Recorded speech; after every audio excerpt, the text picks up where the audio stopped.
महाविकास आघाडीची आघाडी राहील की तुटेल याकडे आमचं लक्ष नाही. महाराष्ट्राला प्रगतीकडे नेण्याचा आमचा प्रयत्न असल्याचं फडणवीस यावर म्हणाले. माझं म्हणणं त्यांनी एकत्रित लढावं, वेगळं लढावं, ती राहील की तुटेल याच्याकडे आमचं लक्ष नाही. महाराष्ट्राला प्रगतीकडे नेण्याचा आमचा प्रयत्न आहे आणि पुढच्या सगळ्या निवडणुकांमध्ये जनतेचा आशीर्वाद आमच्यासोबत राहील. त्यांना त्यांचं मत त्यांनी व्यक्त केलं, मी माझं मत व्यक्त केलं. त्याच्यावर मी काय बांधील थोडी आहे की त्यांच्या याच्यावर मत व्यक्त करायला. ते रिकामटेकडे आहेत, रोज बोलतात. मी काय रिकामटेकडे थोडी आहे. तर हिंदुत्व सोडल्यानं ठाकरे गटाला अनेक फटके बसले.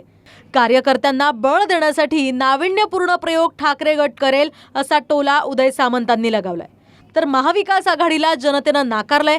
ते स्वतंत्र लढू द्या किंवा एकमेकांच्या डोक्यावर उभे राहून लढू द्या अशी टीका विखे पाटलांनीही केली आहे.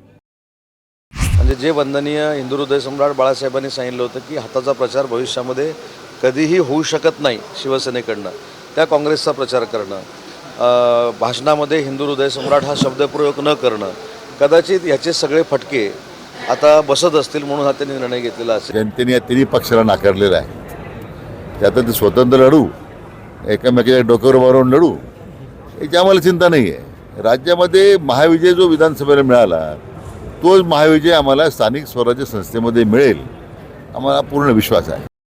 महाविकास आघाडीनं कुणाबरोबर लढावं, कसं लढावं हा त्यांचा प्रश्न असल्याचं कोकाटेंनीही म्हटलंय. तर स्वार्थापोटी बनलेली महाविकास आघाडी पत्त्यासारखी कोसळेल अशी टीका यावर जयकुमार रावल यांनी केली आहे. तो त्यांचा इश्यू आहे. त्यांनी काय करावं, कोणाबरोबर लढावं, कोणाबरोबर लढू नये, कपडे घालून लढावं की बिगर कपड्याचा लढावं, तो त्यांचा प्रश्न आहे. की अंडरपॅन्ट घालून की लंगोट लावून लढावं, तो त्यांनी ठरवायचा प्रश्न आहे. त्यांना जे योग्य वाटतं त्यांनी ते करावं. ही जी महाआघाडी झाली होती ही स्वार्थापोटी, कुठल्याही प्रकारचा राजकीय आधार नव्हता, आयडिओलॉजिकल त्याच्यामध्ये काही नव्हतं, केवळ स्वार्थासाठी सोयीसाठी बनलेली ही महाआघाडी होती.